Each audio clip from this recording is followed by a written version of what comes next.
Welcome to the Golden Feather. Grab a pint, a plate, and pick your seats. Your hosts, Virtek and Chibi Bree, are back from their latest adventures.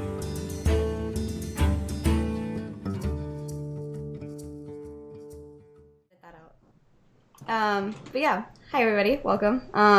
Thank you, Z.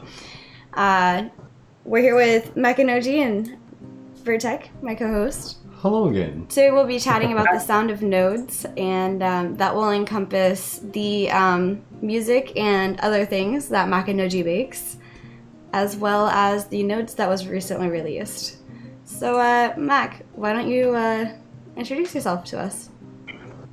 Hello, everybody. I'm Makinoji. You can call me Mackie for short. So I run my channel under my name, but I have three different projects that I run off my channel. There's the Ashes of Creation anthology series, which is pretty much a series of fan fictions from the now missing official forums. Also, there is the Music of Anthology, which produces music inspired by Ashes of Creation and its apocalypse testing grounds. And also, I have The Gateway, and The Gateway is a podcast that welcomes all community members and content creators to just express yourself about gaming, Ashes of Creation, and just if you have social issues that you want to bring up as far as gaming and Ashes. So yeah, that's it. I believe we'll be showcasing one of your videos here shortly. So that'll be exciting. He did take a little bit of a hiatus, as did we, and we are both back officially. So we're really glad and welcoming you back into the community, and we missed your content, and we're happy to see that you're making things again. Thank you. I'm happy to be back. So I kind of made an update on the Discord and on my Twitter page. For those who don't follow either of those, just let you know that I did take a break because I was getting burnt out. I completely went about a year and a half of just making content every week for Ashes of Creation. And then my computer kind of took a part on me. Oh, no, that's always I had to take a break and kind of use my old computer. So that's what I've been creating content on, is an old computer at the moment.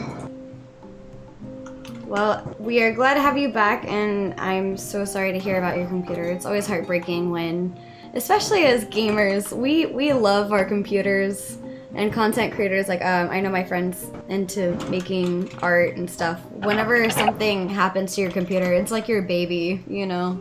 It's just like, it's not the same.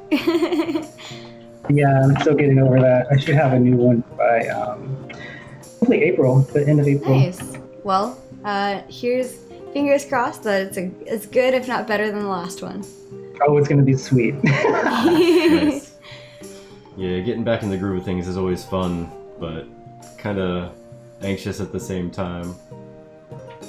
Yeah. It was a fun journey for us anyway when we got back in the swing of things. Yeah. All right. So on that note, though, I was a part of your podcast a while back. So yes, tell us a little bit more about your podcast. So the Gateway podcast was started out of a need to just get to know the content creators more. That's how it became. That's how I can't even talk. That's how it. Yeah. That's how it was created. So basically, just to spread a light on the content creators, not just the official content creators, but also the smaller content creators that some people might not know. If you look back on those early videos, by the way, I am by no means computer savvy, so my editing style is I'm still a work in progress, so forgive me for that. But if you look back on those older videos of me interviewing content creators, you can get a good feel of what they're bringing to the table and I actually want to do a follow-up series to some of those interviews because a lot has changed, and there might have been some content creators who were maybe kicked out of the community.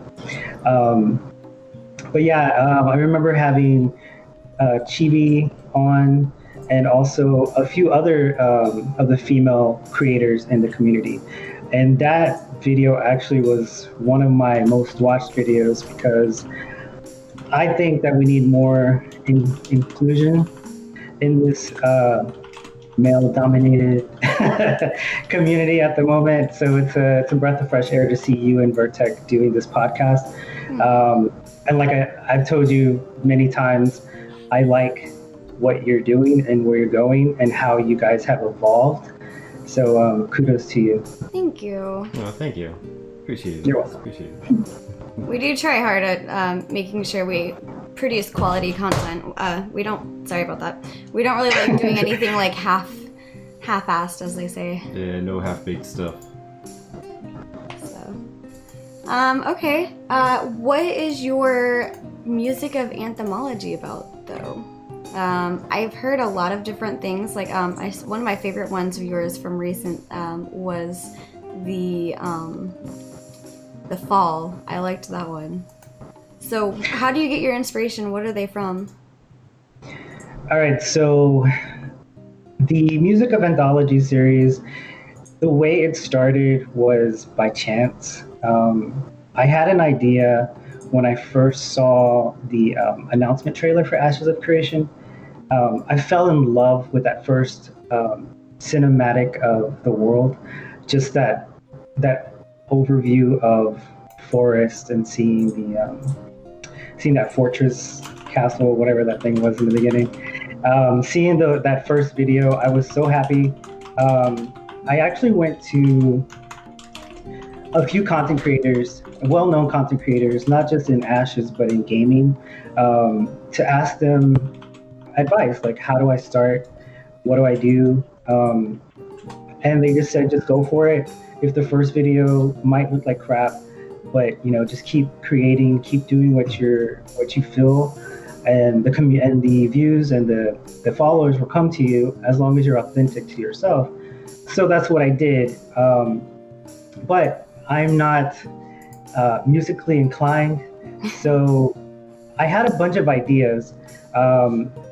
They started off as short paragraphs of stories, pretty much like a synopsis of different stories that I thought would live in Ashes of Creation. Okay. And so the first iteration of Music of Anthology was basically a summarization of the old forums community page, and it was like 25 short stories that I summarized in my head and I wrote down. Then again, I had the obstacle of where do I find a composer? So lo and behold, I had a guild member at the time. Her name was Serafina. She's like, hey, I have a composer friend that I can get in contact with, and you guys can talk. His name was Jeremy Nasato. He created the very first Music of Anthology soundtrack that you hear on my channel. It's at least 22 original songs. So we sat down, we talked. He lives in Canada, so it was mostly like voice, video chatting, and going back and forth with the ideas and getting all of the different types of music and just playing around with it and giving him my ideas of, I think, Ashes is going to be this way. And he had a love for fantasy already. So as a composer, he would just say, no, I need to put this note here. I need to put this instrument here. And then he would send me rough copies. And then after that, I would kind of like put notes where I thought, okay, the music needs to become bigger, or it needs to be softer, or let's try a different genre of music. Instead of just keeping it medieval, let's think outside the box, and let's go Asian, let's go Indonesian, let's try all these different cultural influences, and he was so open to that. So that's what that first anthology videos, that's what they reflected, was that passion that I had and that I brought out in him as a composer. And he would tell me all the time, like, I would have never sat down and wrote this type of music had you not come and given me these ideas. So that alone got me hyped even more for creating that series. And then from there, I had other composers come to me to do pro bono stuff and just say, hey, I want to create something for your channel. You don't have to pay me. You just give me an idea and we'll go from there. And it sort of just came about that way. And everyone, okay, so I want to tell you, literally I had on my hands, as soon as Steven said they hired Bear McCreary as their composer, I was super effing excited. I remember releasing our first set of music, and I literally was sitting on 45 original tracks of music, but I couldn't release them all at once. You know, I wanted to give the community something to digest slowly. So I started doing that as Ashes would, as Intrepid Studios would send out Ashes, updates, concept arts. I would just take all that and put it over music.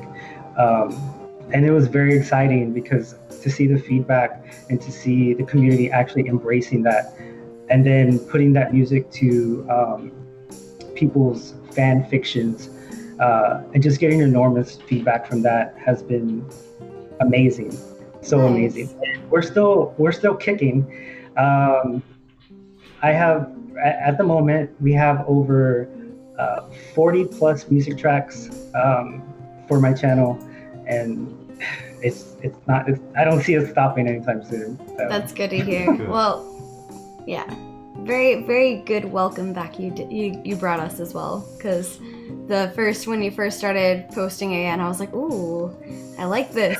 I'm glad he's back. Yeah, and I like how you brought in a bunch of different influences from different regions, because for one, even the crew has said that the races and their cultures are influenced by real world cultures. So right. Thus, you could assume their music would be as well, right? So for all you Definitely. know, they could very well fit exactly with a couple of the races in there. Yes. To hit on that point, I was linked up with a composer by the name of Chase Parker right after me and Jeremy finished our first set of music tracks, and the direction that me and Chase actually took those next set of music tracks. Sorry, I keep repeating myself. Was that Steven had just done, I think, the first or second PAX, and he actually was giving us tidbits about, oh, this race is going to be inspired by this real world culture. And as soon as I heard that, I was taking notes. I just took notes. Okay, let's go ahead and see what this culture, the music is like in this culture. Let's take those instruments, let's take those influences, and let's make them fantasy. So Chase actually took all those ideas. He watched the live streams himself. He watched some of the earlier videos, concept arts too, and we just sat down and we just hashed out what we thought a nice fantasy music for those races would be, and that went on to be a whole series of videos and they were named after the races too. So if anyone is interested in that, you can go check those out. And yeah. Nice. I like it. On that note, I'll go ahead and share the video. Hold on. I'll transition this over here. And let's see if I can get this.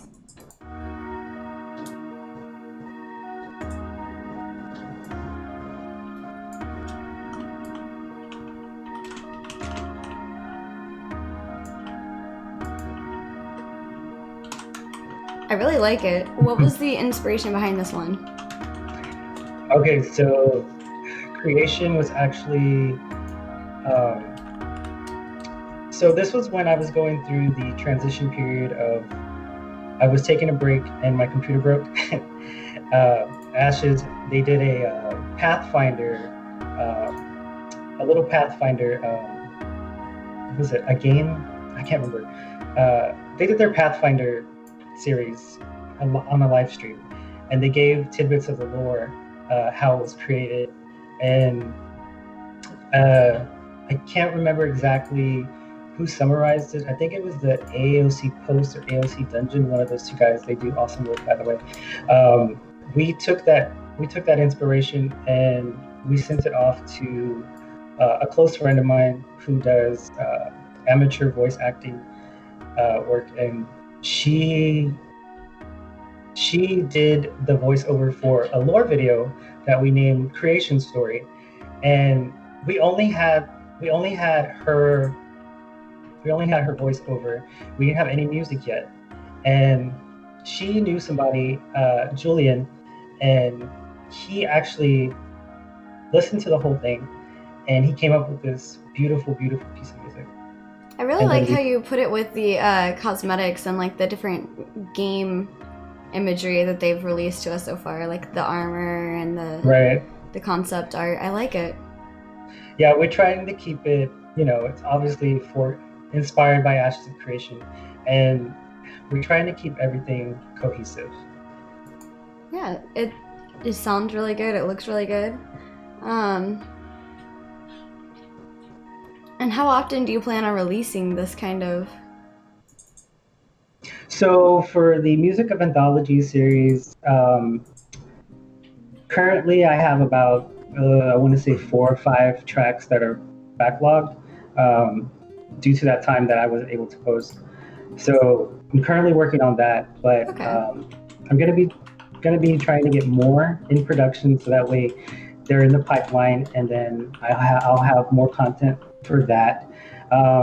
Again, it's not relatively hard to get the music pieces created. What takes the most time is actually coming up with the concept and then nailing down the feeling of that music. Okay. Z asked if you were referring to the 24-hour Pathfinder extra live stream. Yes, that's what I was referring to. Yes. Okay. Yeah, I missed that one myself. Me Still too. keep meaning to go back and sort through it just to find the Pathfinder.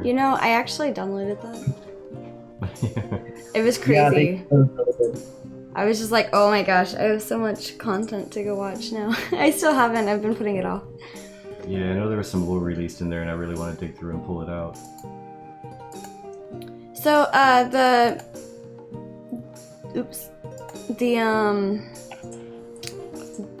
the videos you make where there's like the whole, let me find an example of it here. I go to view videos, maybe it might help. Yeah, there we go, like Ashes of Creation lore, like a creation story, where you have kind of like really nice sound, and then there's the, like a narration kind of happening over that. Mm-hmm. Is that what you would pull from the forums beforehand, or? So the very early video of lore, yes, that one was pulled from the forums, and then it was kind of like our own interpretation of what everyone's collective idea of the lore was in the early beginning stages of Ashes of Creation, before Steven started to give us tidbits. So it was just like everyone's speculation. So we kind of just generalized it and then put it to voice and music and released it, which the voice actress, she just did an amazing job. Yeah, I don't have words for that first video. It was just so beautifully done. And then Delia's Diary, everyone read that, but I am the type of person, I like to hear, I like to be invoked by feeling somebody's voice reading to me, or when you watch a movie, you get that feeling of like, wow, what is this? You get you get those feelings you just can't get when you're reading it yourself in a way. Yeah. So I was like, okay, we gotta put this to voice acting. We gotta put music to it. This is really beautifully written. It needs to be heard. And I remember when I released that video, Agellos actually was doing a podcast about that lore, and it happened to just line up. And he's like, "Hey, we're gonna put this on our podcast, and we want you to come and talk about it, and we're gonna, play it for our viewers too." So that was really nice. Yeah.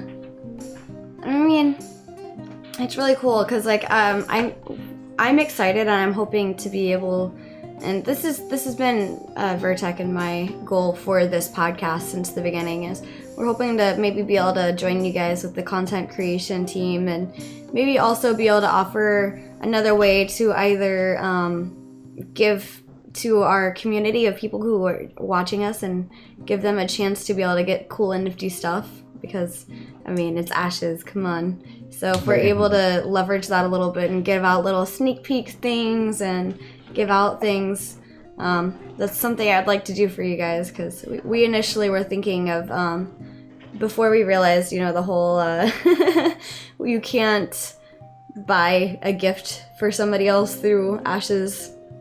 So yeah, we were wanting to do that from the beginning, but then we realized it was kind of like an area we can't really do, but maybe we can give like an online gift card or something so that they can buy it, so. But yeah, no, I really like the idea of being a content creator, or even just right now, like us, we're not even official content creators, but we're creating content for Ashes. Right. But being able to be community based, Definitely. And so I urge your viewers and those who follow me as well, let's petition Margaret and Stephen. Let's get the Golden Feather on as a official content creator for Ashes, because they're doing great work. They already have some of the legwork done. So hey, why not? Thank you. Well, thank you. Appreciate that. But Let's do it. yeah, I think I don't know. I think, especially considering you and I are similar as far as how our podcasts work and how your content works. We pull from the community for our inspiration on what to talk about and who to chat with and things like that. So maybe Definitely the community. Sorry to interrupt. No, go for it. Yeah, the community. Everyone knows this. Even if I'm not on a podcast, I've spoken about this before. It's just, I love the community. I love when people are enthusiastic about the community, about the game. Sure, there's ups and downs, there's bumps in the road. And with the recent information that we've gotten, that's just with any game, any development. But if we stick it out and we stick to our guns and support each other, not just as content creators, but support our community, then the game has already won. It's already succeeded. It's when the community starts to become divided and fight amongst itself, that's when the game fails.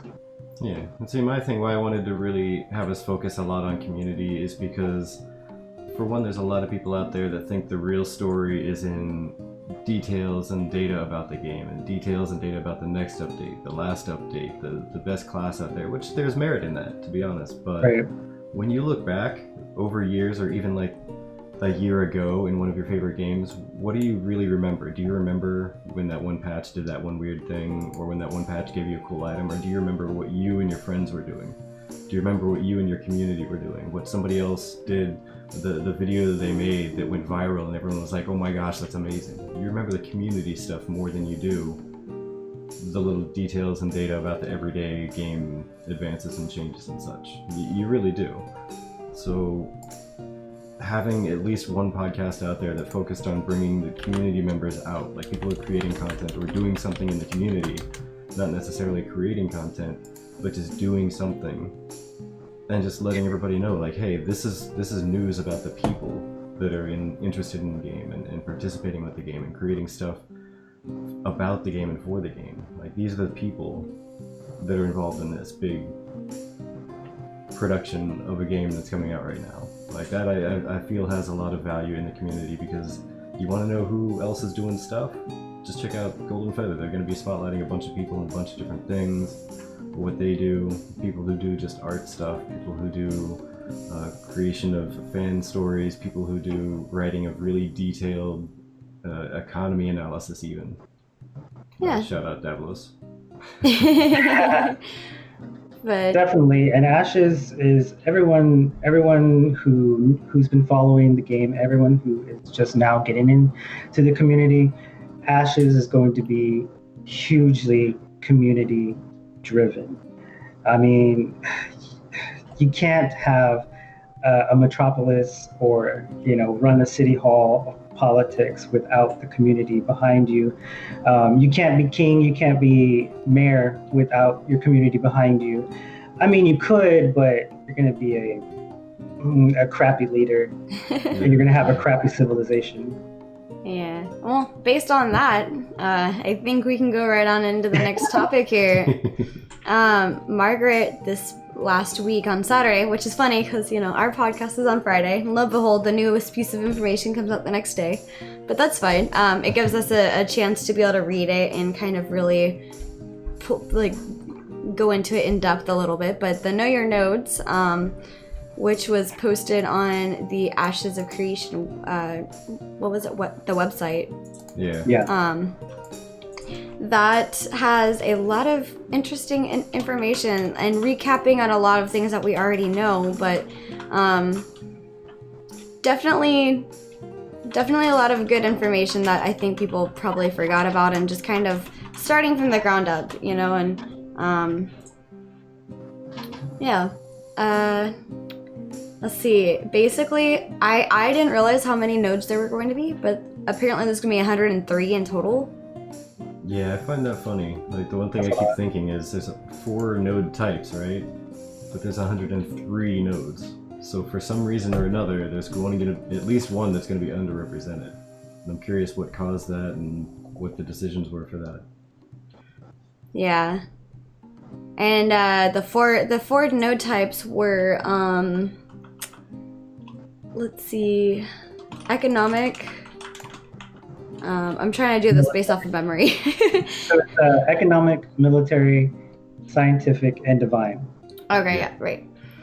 And You're good. But I think my favorite of the two are economic and military, mainly because economic was said to be trade and merchant focused, whereas military is combat and class training. And I was like, woot, class training, heck yeah. Yeah. Yeah. See, there's merit in the fact that you can have skill, equipment augment focuses coming from divine, though. That's true. Yeah. Go ahead. Sorry. So I have to say economic because that's where my guild is focusing, is mostly trade and being a merchant guild. So that's where we're going to be focusing because, again, you have the crafters, you have people who are artisans and are trying to, basically traders. They're going to run the world pretty much. So I'm all about trade. The other node that I was initially excited about when I first heard about the game was scientific. Only because it's going to be one of the only node types to have fast travel of some sort. Oh, right. So I'm going to go. That's right. I forgot about that. Yeah, that was one of my first big interests. That and the military, mainly for the bounty hunting, because I love hunting me some player killers. I love it. But I'm not sure about military yet. I just don't. I feel like we're going to see a lot of military nodes come up and crumble, only because there's a lot of ego involved. Yeah, that I definitely see happening. A lot of what is it called? Espionage and sabotage happening in different alliances. Even there's no game right now, and it's happening. So give them a game and see what happens. I mean, honestly, I think you have a point though. Like the economic nodes, money can rule everything, and it doesn't even need to be through corruption necessarily. You have a military node trying to come destroy you. Hey guys, how much we got to pay you to just not? If that's the only reason you're trying to destroy us, because we're not trying to fight you. If you're only trying to destroy us because you want the spoils of war, how about we just give you some spoils of war? You let us live and we go about our day and keep making more spoils for the next time. Right. Oh man, that sounds like a horrible taxation. And there could also be an economic node who may not be big on faith or have their own religion, whatever. And they could just, hey, I'll pay your coffers if you come and bless my people with whatever. And Right. there you go. I mean, trade can go into every other node and pretty much influence that other node. Same with divine. We've seen it. It's happened in real life where the Crusades and the whole Inquisition. Those are players who are waiting to get their hands on that node, so that way they can enact their own Inquisition. Right. Yeah. So, another thing is that there's 7 stages to the nodes. Starting from level 0, which is the wilderness, which is, I guess, how we're going to just kind of find the node naturally. Yeah, I like how they did that. Yeah. Start off with no level, no experience. It's just trees and rocks and water, maybe. Right. And So, I'm sorry. I keep interrupting you. I'm so sorry. No, you're good. oh, no worries. Go ahead. So I wanted to just put a little note in there. So those of us who have early access or head start for the game, we won't be able to influence the node. Those will be turned off when we first get into the game. Well, that's pretty cool. I mean, at least, because, otherwise there's, like, a lot of other brand new players who are like, why am I even joining this game? I have no, like, they've already influenced these nodes, and I have no say in it, Yeah, and you know what? Yeah. That actually goes to speak loads for the levels of forethought that are being given into the no pay to win aspects, because in the grand scheme of things, what was it, like 2 days or something of advanced entrance into the game? That's going to be enough to make almost zero difference, really. But even that almost zero difference is being nullified as none. Right. Just because you paid extra, you don't get to influence anything in any way extra. I think it's kind of cool, though, because then, like, we get to level up a little bit ahead of time. Yeah. Even if the node's not leveling, because then I can be like, haha, come at me. I'm a healer. Wait, no, please don't come at me. I do not PvP. I am a healer. Do not come at me. Actually, that kind of leads into something else I wanted to talk about. So, with a statement on there that says the node types are predetermined, etc., but the location of these types, like the specific type and where it is relative to the influences of the area around it. Like what types of things are around it, which I think that's really neat. And that 2-day advanced jump in is going to actually be pretty handy for trying to explore as much of the world as possible and find what is likely to be the type of node that each guild wants to try to establish, and get a jump in, get a couple levels in, and then just start wandering around and saying, okay, well, I want to be an economic node. So we should probably look for things like a lot of roadways, like a lot of walking paths and what look like they could be developed into roadways, because, hey, a well-traveled road is probably going to have an economic node right along it. Right. I'd be curious to go and explore mountainous areas and also areas near the coast.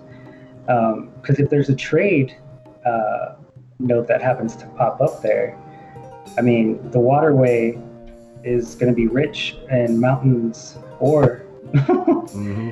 Yep. So, and also, strategically, if you're in the mountains, say you have a whole, let's take, I'm going to use Skyrim, for example. You have the city of Markarth. They have a mountain to their back, so only enemies can attack them from the front. Strategic placing of a node, if that's a military node, that's going to be really hard to siege. So you got to think about that stuff. Which also brings a couple of things to mind. Like right here on the screen, I'm showing one of the portions of the blinking on what they posted on the Ashes website with the stage 0 node progression and the XP bar. I was kind of teasing earlier, and I was going, I wonder if there's gonna be like a little pop-up notification when you're in that area of like how far the node has progressed, or if it's just gonna be like, you don't know, and then one day you log in and it's progressed. I would think so. They did. I know they did that in the earlier testing builds when they were at PAX, where you would be going through and the stage would say, I mean the system would pop up a message that said so and so place has upgraded to stage 1, stage 2, whatever. Yeah. I wonder if they're going to keep that in there. I would hope they do, and I would hope if you're sort of a contributing player to that node, maybe you'd be in the player screen or the UI somewhere that says, node progression to next level or something like that. That'd be really interesting to see, because then you could see, okay, I need to go kill, more deer or gather more of so-and-so. That'd be really cool to see. Yeah, and the other really close. Yeah, the other thing that I was thinking also, this is the other thing that spurred me from what you were talking about with the mountains, is that all quests, dungeons, raids, events, NPC spawns, resources, and narratives are determined both by the node stage and the influential race, which also means that the layout and architecture within a node's development area is also determined by an influential race. So basically, the influential race is determined by the number, like the players that are leveling in that node. If there's a lot of them that are Pyre, and the NPCs then that will show up after it hits level 1 or so will also be Pyre and offer quest lines with more of an elven narrative. So if you are in the mountainous areas and there's enough dwarves there, or dwarven types, maybe you'll end up creating a dwarven node system there, in which it might become a metropolis with a dwarven whole, like right. Yeah, you know what like I'm the aesthetic. The aesthetic pretty much change, and it would also for player housing as well. So if you're one of those players who wants to snatch up one of those earlier apartments or mansions, as it progresses, and you're like a whole group of players or a guild, and you're like, oh, we want everyone, we want an orc settlement or a dwarf settlement. You could potentially move your civilization to that aesthetic, depending on your race, right? So if you want like an orcish type of feel, then you get all your guild to run orc. I don't know. Right. Or like a good amount of them. Yeah, definitely. Just run that as much as possible, get that architecture you want out of it. Yeah. Right. So what, just curious, what race are you guys planning on rolling? Oh man, that's a deep question right there. I know I'm looking really hard at the Vec, just because of their story. It sounds totally different than any other orcish type race you've ever seen or heard of, really. So that has me really, really interested in them. The Vec is the Japanese samurai, correct? Influence? I'm really not certain what they took as influence. I know they're into the whole like reading the stars and. Oh, okay. They're the Mayan, right? The Mayan Aztec type of. The Oracle. Influence. Yeah. They have really good. Well, from what we've seen in the past few months, or past months, with the packs. Right, they have the Vec astrology and all that.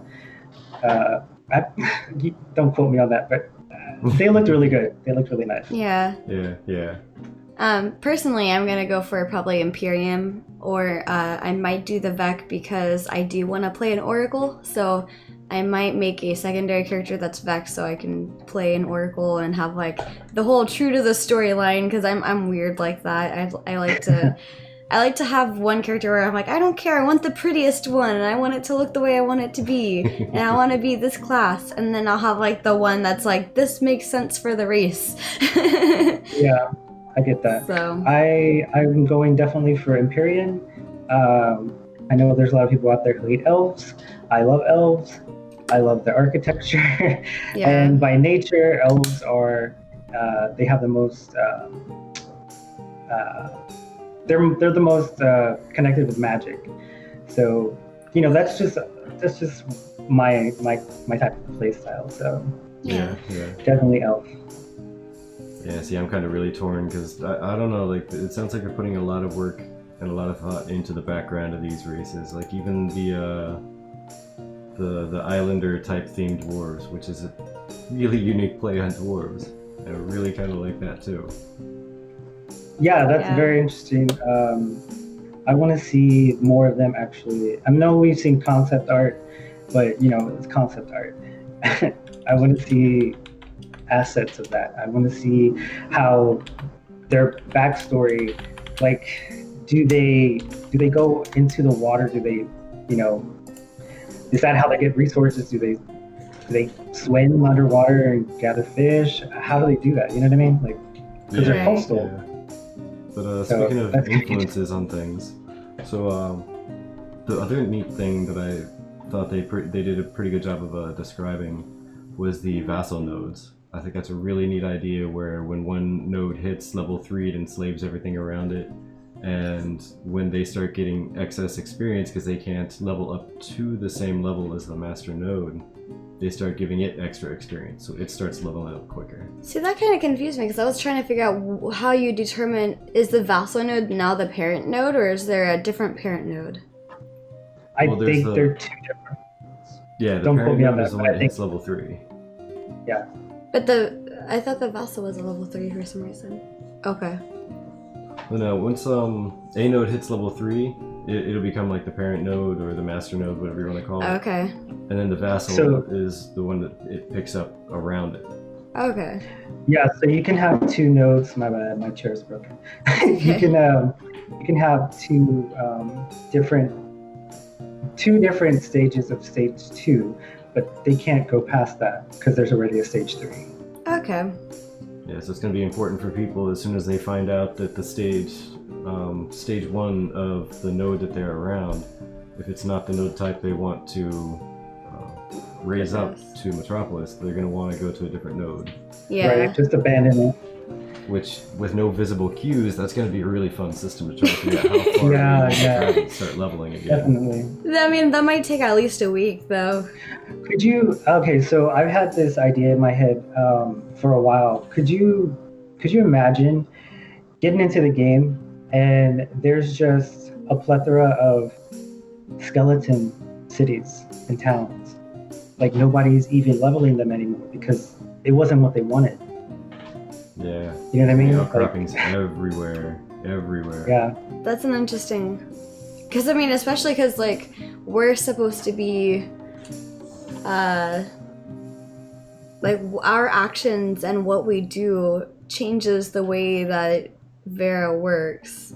So, given that knowledge, it's like, if there's all these, like, as I'll call them, ghost towns, Yeah. you know, then I wonder if at any given point there'll be a situation where, like, okay, well, I mean, either you need to, like, do something with this ghost town or you can't, you know, level another thing.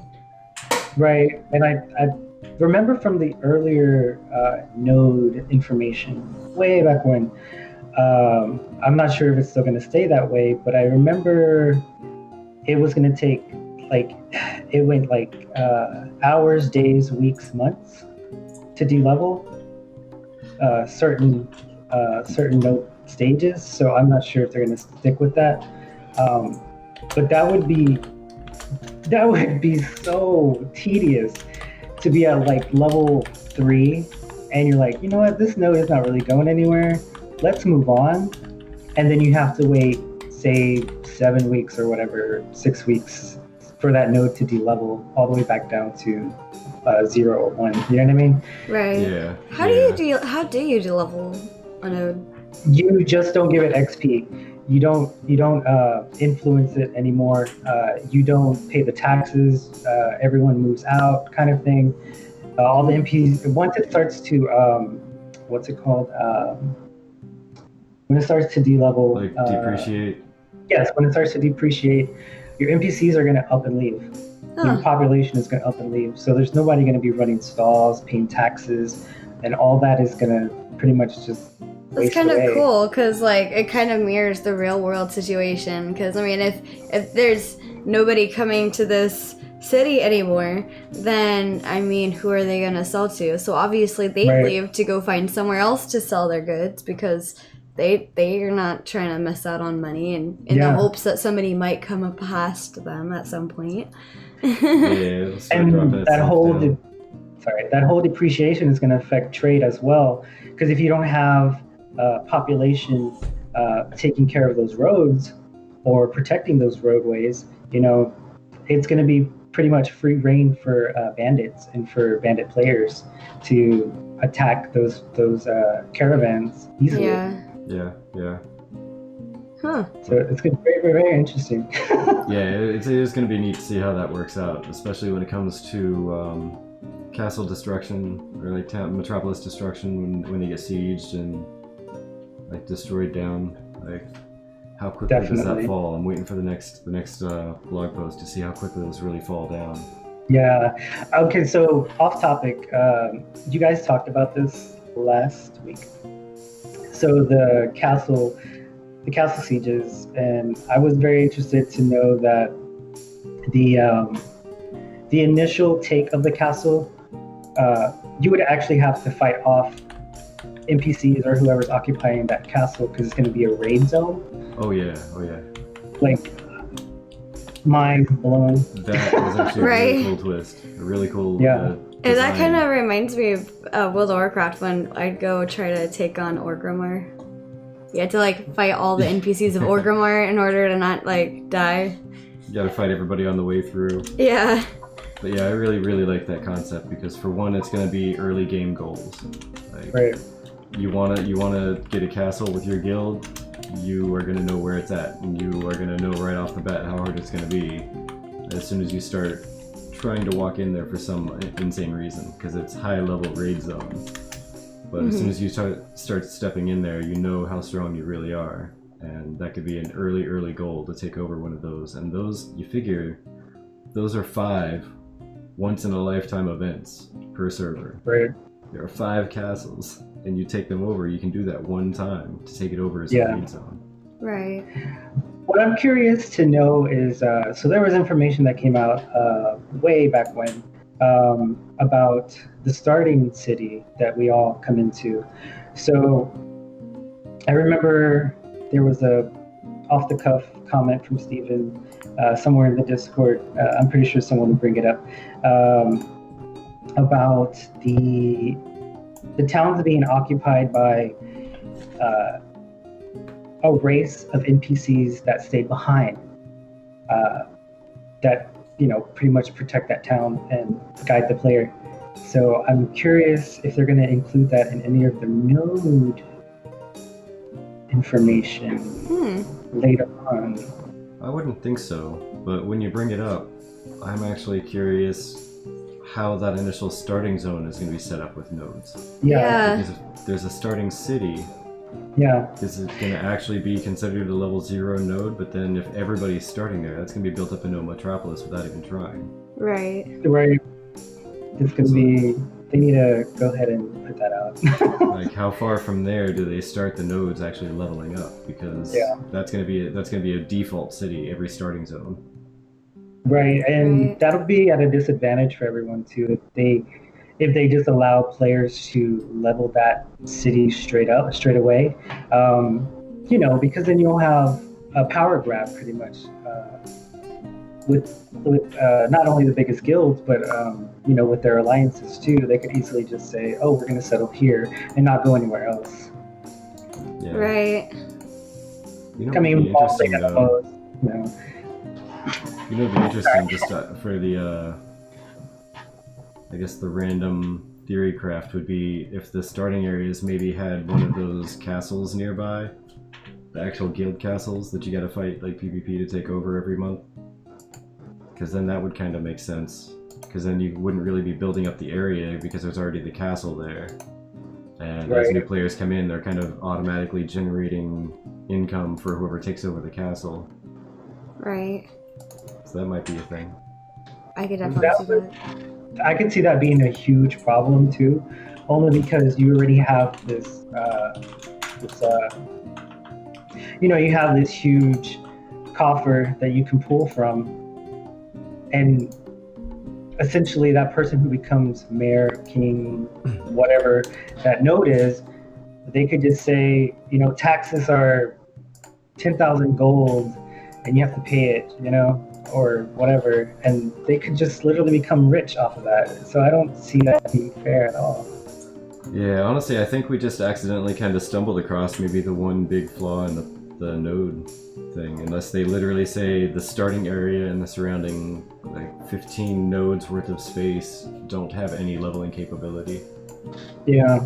Because that's the only way to keep it from developing a city right there within the first month of the game launch at every single starting city, starting zone. Yeah, because this is going to be way different than even like World of Warcraft was, where there are those pre-built cities that have no influence whatsoever. Unless you're talking about PvP influence, but that's a whole other matter. But yeah. There's a lot of interesting concepts here, and for those of you that are listening, if there's anything that you think is interesting or that you're curious about with this, feel free to chime in. I'll have the link to the Know Your Nodes part and, of course, Makinoji's YouTube channel below in the YouTube, and otherwise we've posted it somewhere in the chat through here, so you might have to scroll through, sorry. But just to kind of wrap up this section and move on to our little community spotlight. Unfortunately, this week I don't think they're able to do the Fan Art Friday because I went to ask Margaret if she was able to choose it, and they're at GDC, which is actually really close to us, but we don't really have the funds to go because it's one of those really expensive things. Like insanely expensive, but I mean, as somebody pointed out, it's more for devs and stuff, not really for the consumers like Fanime and Comic-Con are, or PAX even. But this one, sorry because I pulled it off of Twitter, but I don't know the Discord name of the last week's Fan Art Friday. But the Twitter is Wood Oxen. Yeah. And this is really cute because they they put in a little bit of notes with the lore of the Nyx, is that what it's called? Nith? NYS, Nith, sorry. Yeah. And basically don't kill a Nith, otherwise as the meme goes, curses upon you and upon your cow and your family. Yeah. Their deaths can invoke a curse upon those responsible. Ambrosia, thank you. So yeah, I'm excited by that. So if you guys are interested in either submitting pieces or whatnot for us to cover, whether it's fan art or maybe it's music or something, this is a section we're changing it up. We were gonna do memes, but I think maybe to be a little bit more inclusive to everybody, we want to do the fan showcase kind of thing. Anything created or contributed by fans, be it a meme, be it a poem, be it a piece of art, be it music, some form of just contribution that random fan, not necessarily content creator, has put forth. This picture, by the way, I just wanted to say, sorry to step on you there. No. But it's equal parts cute, adorable, creepy, and odd. I was I love it. That's my sentiments exactly. I was gonna say something along that line. So, yeah, no, I like it though. I like the whole photo as a whole. So, it's it's a good it's a good one. But if you want to see the original, go to the Instagram. Okay. Yeah. Ashes. Ash's Both of them Instagram. are cute. Yeah. Okay. Both of them are cute. Equal parts cute. Just I don't know how that one's gonna be as a pet. Yeah. It's gonna be interesting. I guess Virtek will tell us because he got it. So. Because I got one. Who doesn't want a creepy baby unicorn? Me. Oh. And it's not a baby unicorn. They even said that it's totally a baby unicorn. They get confused with baby unicorns all the time. Don't get confused. That's what I'm telling everybody. It's a baby unicorn. But yeah, we are here every Friday, 5 p.m. PST, and we start officially like at 5, but there's a 5-minute countdown just so you guys have time to get here and get your snacks and whatnot. So, but I'm not entirely sure what we're covering next week. We were hoping for some sweet sneaks and maybe, you know, the new cosmetics. There we go, got it. But I'm guessing based off of the last couple of weeks where this week they had the Know Your Nodes and the previous week they had the 10 facts about castle sieges. I'm guessing we're gonna have some sort of content within the week, so... Well, I can actually say, just to interject there, okay, that there was confirmation in the AOC discussion this morning. Steven was in there saying that yes, there will be content sometime this week or early next, or not early next week, he just said next week. I'm hoping for early next week.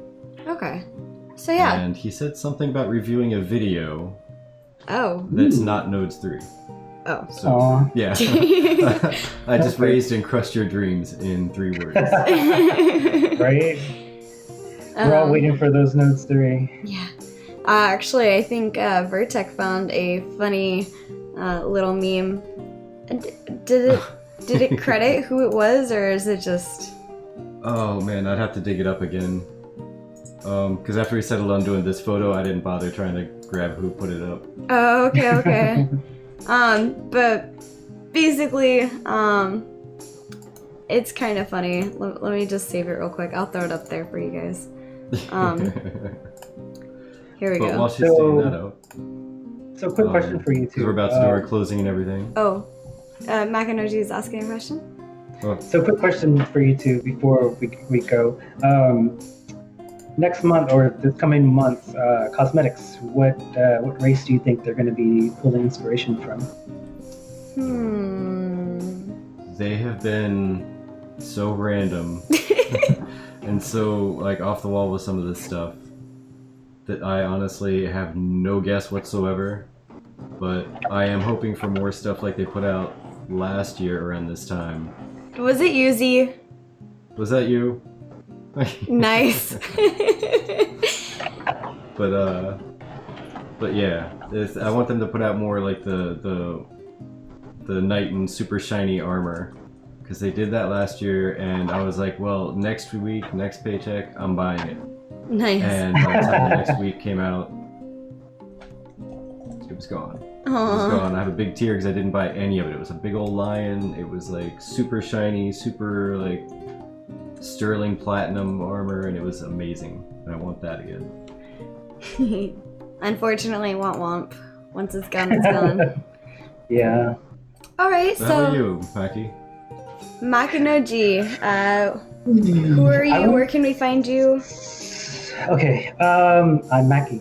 I'm Makinoji. You can find me on YouTube as Makinoji. You can find me on Twitch. I don't really stream, but I will be streaming once we get some game at Makinoji.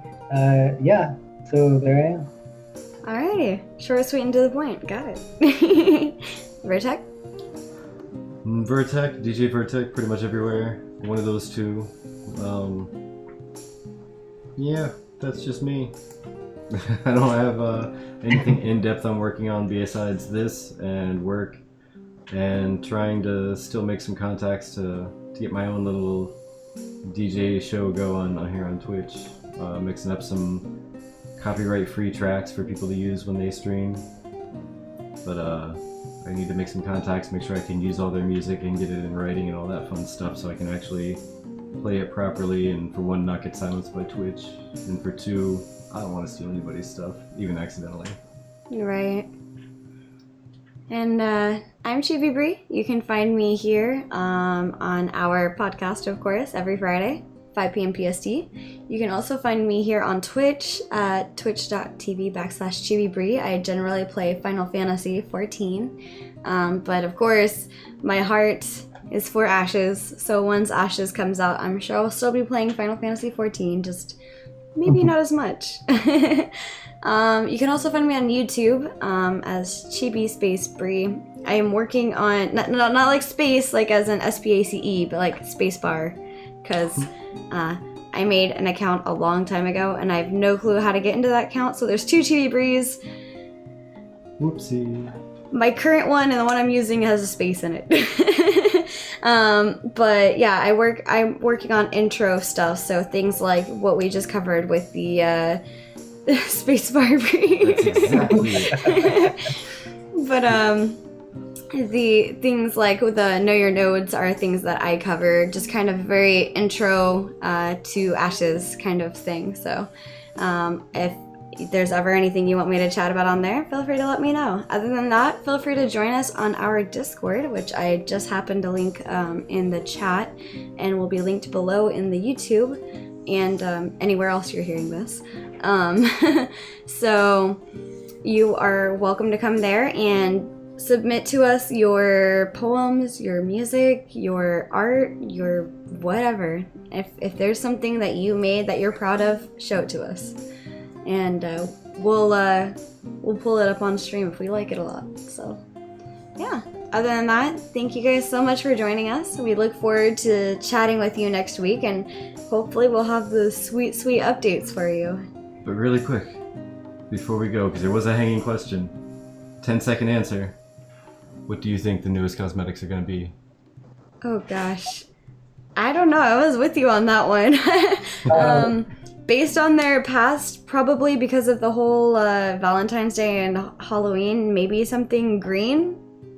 Question mark? Okay. So St. Patty's Day-ish. Yeah. Maybe, Or maybe if they're late enough, it might have spring relation, because it's officially spring now. Okay, then Maki, 10 seconds. Nikwa. What? What? Yeah, the coastal dwarves. Oh, okay. Oh, okay. I was never sure how to pronounce that one. You know, now that you mention it, I was reading it and pronouncing it totally different. So, Nikwa? Yeah. I don't know. I don't know. We shall see. It's all interpreted different. But yeah, let us know in the comments below. What do you guys think or hope is the next cosmetics? Well, with that, guys, have a good day. See you next time. Bye, guys. Bye.